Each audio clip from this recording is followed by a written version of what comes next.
Okay, welcome back to another exciting episode of Shady Aftermath Adventures. In today's project, I got this Ducane gas grill. Haven't used it in a few years.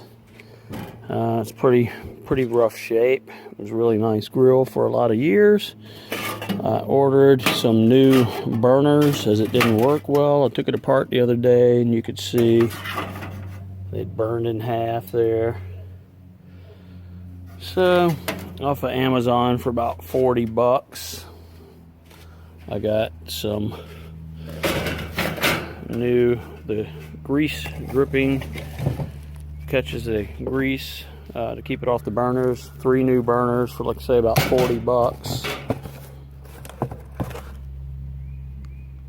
That may or may not be the part number, but it's for the Ducane set, stainless steel replacement.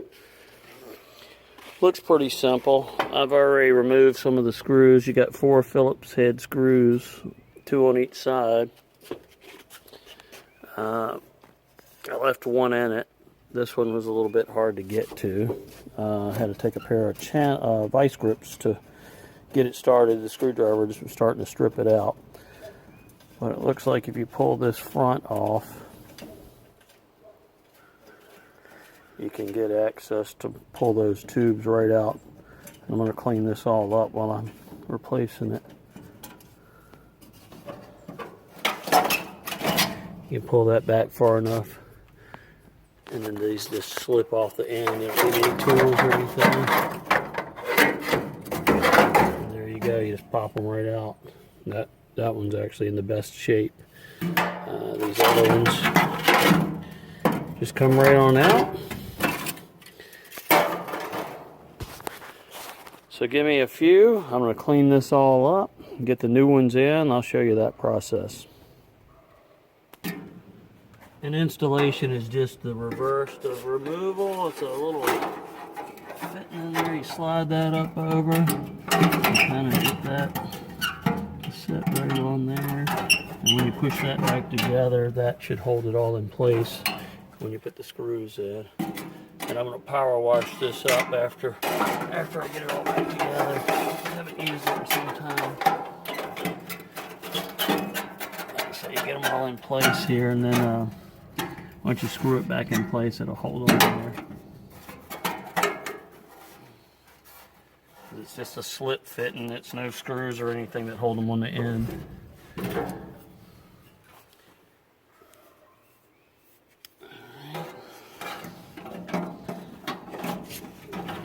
Pull it back a little bit and push it in. Oh, got that one on backwards. So there we go. And they've got slots in here, if you can zoom in on that, or the larger side on one side, so it makes them go in. So you're not putting them in upside down or putting them in wrong. Then you just look down through there and see where they actually go up on the end of the nipple there. And then you push all this back together.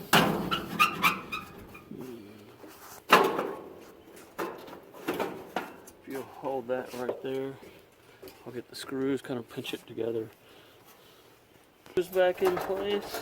4 little machine screws. Get them all started up. Don't tighten them down until you get them all lined up in case you got to move it around.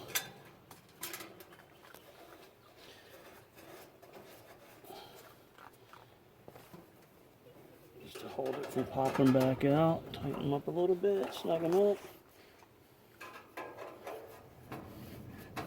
And the same on the other side.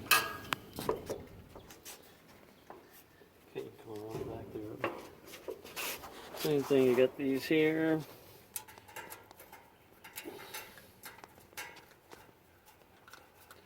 Get them lined up. Get them started.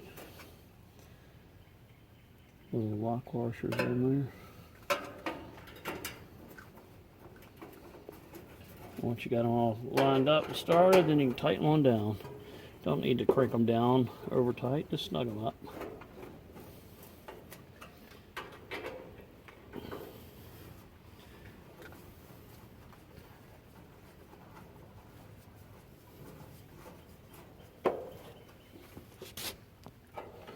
And keep it going. Also, when you first start your project, it's been a while if you used your grill. I had some wasp nests, so when you open it up, if you keep it covered especially, check up underneath these areas. You don't want to start working on it and then a wasp nest, they end up getting you pretty good. And then you got your drip guards. Just drop them in place here.